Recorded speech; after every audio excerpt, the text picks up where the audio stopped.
They were the enforcers of Hitler's brutal regime, commanding armies, orchestrating atrocities, and holding the fate of millions in their hands. But when the war ended, everything changed. Did these men answer for their crimes, or did justice slip through their fingers? These are the German generals who were executed after World War II. Let's uncover their fates. When we think about justice after World War II, the Nuremberg trials are one of the first things that come to mind. These trials weren't just about punishing the guilty. They set an important example for the world. For the first time, an international court came together to hold individuals responsible for terrible crimes against humanity. Wilhelm Keitel was one of the most senior Nazi officials to face trial. As the chief of the High Command of the German Armed Forces, Keitel was directly involved in many of Hitler's most brutal plans. He enforced the infamous Commissar Order, which demanded the execution of captured Soviet political officers. He also approved actions that led to the mass murder of civilians, the deportation of entire communities, and the suppression of resistance movements in occupied countries. At his trial, Keitel tried to defend himself by saying he was just following orders. But the court didn't accept this excuse. They made it clear that carrying out illegal commands didn't make him any less responsible. On October 16, 1946, Keitel was hanged. His last words were a plea for God's mercy on Germany. But for many, those words came too late. Keitel's actions had caused so much suffering, and his death marked the end of a man who had chosen obedience over morality. Alfred Jodl, Keitel's deputy and the chief of operations for the Wehrmacht, also faced justice. Jodl was a skilled strategist, but his involvement in war crimes overshadowed any of his accomplishments. He signed the Commando Order, which ordered the execution of captured Allied special forces, even if they were in uniform, a direct violation of the rules of war. Like Keitel, Jodl tried to argue that he was only following Hitler's commands, but the evidence against him was clear. The court found him guilty of war crimes and crimes against humanity. Just minutes after Keitel's execution, Jodl was led to the gallows. His last words were a final farewell to Germany, showing a loyalty to a regime that had caused him unimaginable harm. In the end, his role in supporting the Nazi war machine defined his legacy. One of the most famous figures executed after the war was Ernst Kaltenbrunner, the highest-ranking SS officer to face trial. He was in charge of the Reich Main Security Office, which oversaw the Gestapo and the Einsatzgruppen, the mobile death squads responsible for the mass killings of Jews, political prisoners, and others targeted by the Nazis. At this trial, Kaltenbrunner claimed he didn't know about the details of these crimes, but the evidence proved otherwise. Signed orders and reports linked him directly to the atrocities. His leadership embodied the cold and calculated nature of the Nazi regime. On October 16, 1946, the same day as Keitel and Jodl, Kaltenbrunner was hanged. He left no final words, remaining silent as he faced the consequences of his crimes. Another name tied to horrific war crimes was Friedrich Jeckeln, an SS officer responsible for leading mass executions in Eastern Europe. He commanded units in Ukraine and the Baltic states, where entire communities were slaughtered.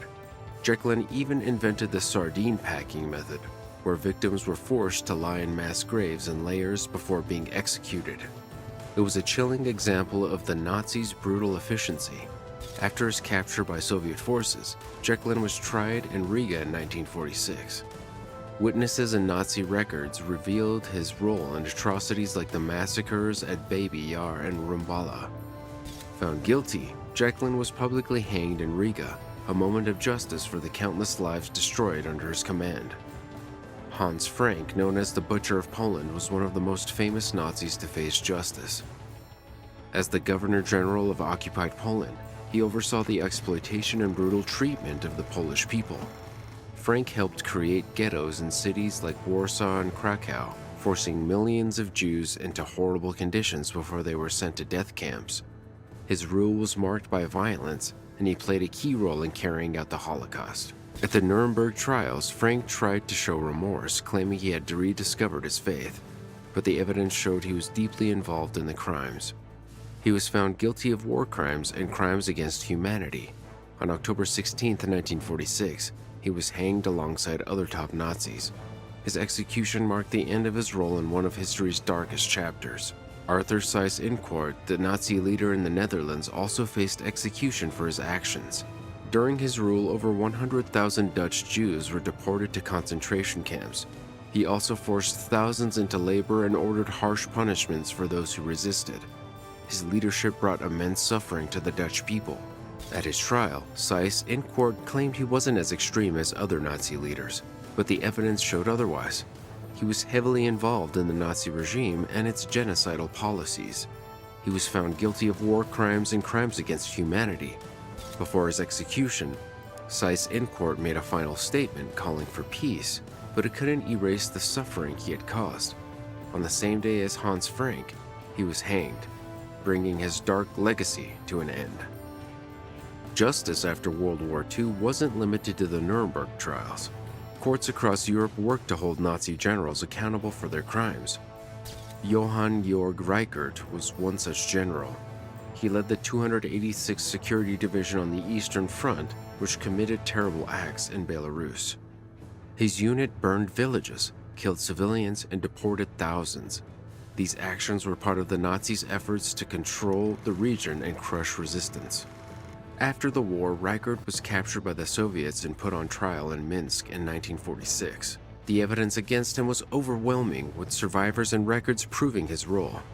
He was found guilty of crimes against humanity and hanged in front of 100,000 people. For those who had suffered under his command, it was a moment of long-awaited justice. Gottfried von Erzmannsdorf was another German general executed in Minsk for his crimes in Belarus. His troops were responsible for mass deportations and the destruction of entire villages. During his trial, evidence showed he had directly ordered these actions. Found guilty of crimes against humanity, Erzmannsdorf was hanged alongside Johann Georg Reichert in a public execution that served as a stark message. Even those in positions of great power would be held accountable for their actions.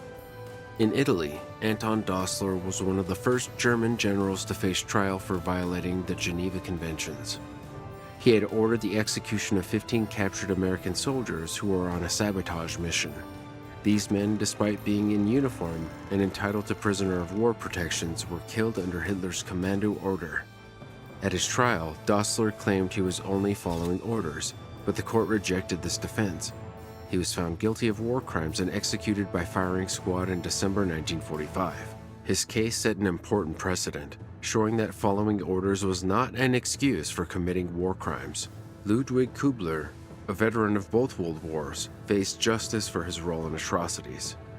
He led the 1st Mountain Division in campaigns across Poland, Yugoslavia, and the Soviet Union, where his forces burned villages, executed civilians, and deported thousands. After being captured in Yugoslavia, Kubler was tried by a Yugoslav court and sentenced to death. He was reportedly executed by firing squad, a fate shared by other senior officers tried in the region. Kubler's case highlighted the broad reach of post-war justice. Helmuth von Panwitz's story is particularly controversial. He commanded Cossack forces that worked with the Nazis, carrying out brutal anti-partisan operations. After surrendering to the British, Panwitz likely believed he would be treated fairly. Instead, he was handed over to the Soviets under post-war agreements. The Soviets tried and executed him for the atrocities committed by his units. Some argue that Panwitz was directly responsible for the crimes, while others believe his execution was more about political expediency. Eberhard Herf, another key figure, was executed in Minsk for his role in the Holocaust. History is full of lessons, and the stories of these German generals remind us of the devastating consequences of unchecked power and the pursuit of justice in the aftermath of war. If you enjoyed this journey into the past, make sure to like the video and subscribe to the channel so you don't miss out on our next deep dive into history. What topic should we cover next? Let us know in the comments below. Until next time, stay curious, and we'll see you in the next one.